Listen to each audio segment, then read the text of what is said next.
Shalom Bapak Ibu, Saudara yang diberkati dan dikasihi oleh Tuhan kita Yesus Kristus. Bersama kembali kita akan merenungkan firman Tuhan Selasa 29 Desember 2020 yang diambil dari Perjanjian Lama, Yesaya pasal 49 ayat 5 sampai ayat yang ke-15 dengan dua perikop. Perikop yang pertama, hamba Tuhan sebagai terang di tengah-tengah segala bangsa. Dan yang kedua, Sion dipulihkan. Sebelum kita membaca firman Tuhan, mari bersama kita bersatu hati dalam doa. Bapa kami dalam Yesus Kristus, terima kasih untuk kesempatan di mana hari ini kami boleh merenungkan kebenaran firman Tuhan yang akan menguatkan langkah dan perjalanan kehidupan kami. Kami percaya Tuhan memampukan kami untuk tidak hanya mendengar tetapi boleh melakukannya. Karena itu biarlah Roh Kudus Tuhan bekerja melewati hamba-Mu sehingga boleh berkata-kata sesuai dan seturut dengan kehendak Tuhan. Hanya di dalam dan oleh Yesus Kristus kami berdoa dan mengucap syukur. Amin. Bapak, Ibu, Saudara yang diberkati dan dikasihi oleh Tuhan kita Yesus Kristus. Firman Tuhan saya hanya baca dari ayat 14 sampai ayat yang ke-15 saja dari perikop yang kedua, Sion dipulihkan. Saya baca demikian untuk kita. Sion berkata, Tuhan telah meninggalkan aku dan Tuhanku telah melupakan aku. Dapatkah seorang perempuan melupakan bayinya sehingga ia tidak menyayangi anak dari kandungannya? Sekalipun dia melupakannya, aku tidak akan melupakan engkau. Amin. Bapak, Ibu, Saudara yang diberkati dan dikasihi oleh Tuhan kita Yesus Kristus. Dalam keadaan tertentu di hidup kita, bisa saja kita berpikir bahwa Allah meninggalkan kita atau melupakan kita.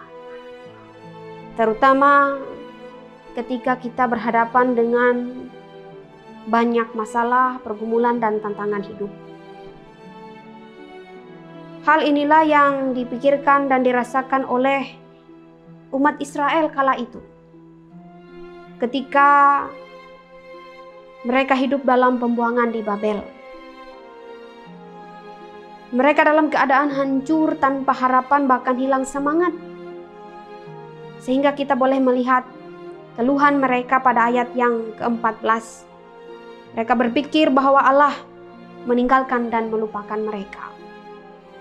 Bapak, Ibu, Saudara yang diberkati dan dikasihi oleh Tuhan kita Yesus Kristus. Yesaya memberitakan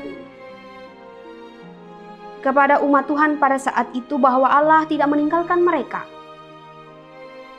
Ia memberikan semangat kepada mereka bahwa sebentar lagi atau tidak lama lagi Tuhan akan datang untuk membebaskan umatnya dan membawa mereka pulang ke Yerusalem untuk memulai suatu hidup yang baru. Bapak, Ibu, Saudara yang diberkati dan dikasihi oleh Tuhan kita Yesus Kristus.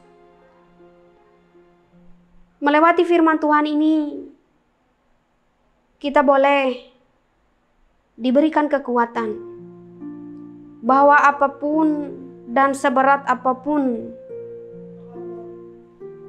pergumulan dan persoalan yang kita hadapi hari ini, yakinlah bahwa Allah selalu mengingat kita. Yakinlah bahwa kita adalah sasaran dari kasih Allah. Sehingga dengan keyakinan kita boleh hidup berpengharapan di dalam Tuhan. Nah, Bapak, Ibu, Saudara yang diberkati dan dikasihi oleh Tuhan kita Yesus Kristus, kita boleh yakin bahwa pada ayat yang ke-15 mengatakan kepada kita bahwa kasih Allah digambarkan dengan kasih seorang ibu kepada anaknya. Walaupun dalam kehidupan nyata ada mungkin 1-2 ibu yang meninggalkan atau melupakan anaknya, tetapi tidak demikian dengan Allah kita. Umat Israel adalah umat pilihan Allah, umat kesayangan Allah. Demikian juga dengan kita.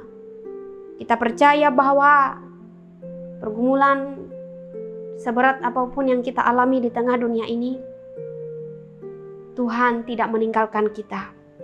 Tuhan selalu mengingat kita. Inilah firman Tuhan. Kiranya boleh memberkati. Amin. Mari kita berdoa. Bapa kami dalam Yesus Kristus, terima kasih untuk firman-Mu yang boleh kami dengar bersama. Kami percaya firman Tuhan yang boleh kami dengar hari ini akan menguatkan kami untuk menjalani hari-hari hidup kami. Biarlah kami tidak hanya mengerti, tetapi boleh melakukannya, karena kami yakin dan percaya apabila kami sungguh-sungguh bertekun dalam firman Tuhan, maka kami akan berbahagia oleh setiap perbuatan kami. Terima kasih Tuhan Yesus, dalam nama-Mu kami berdoa dan mengucap syukur. Amin.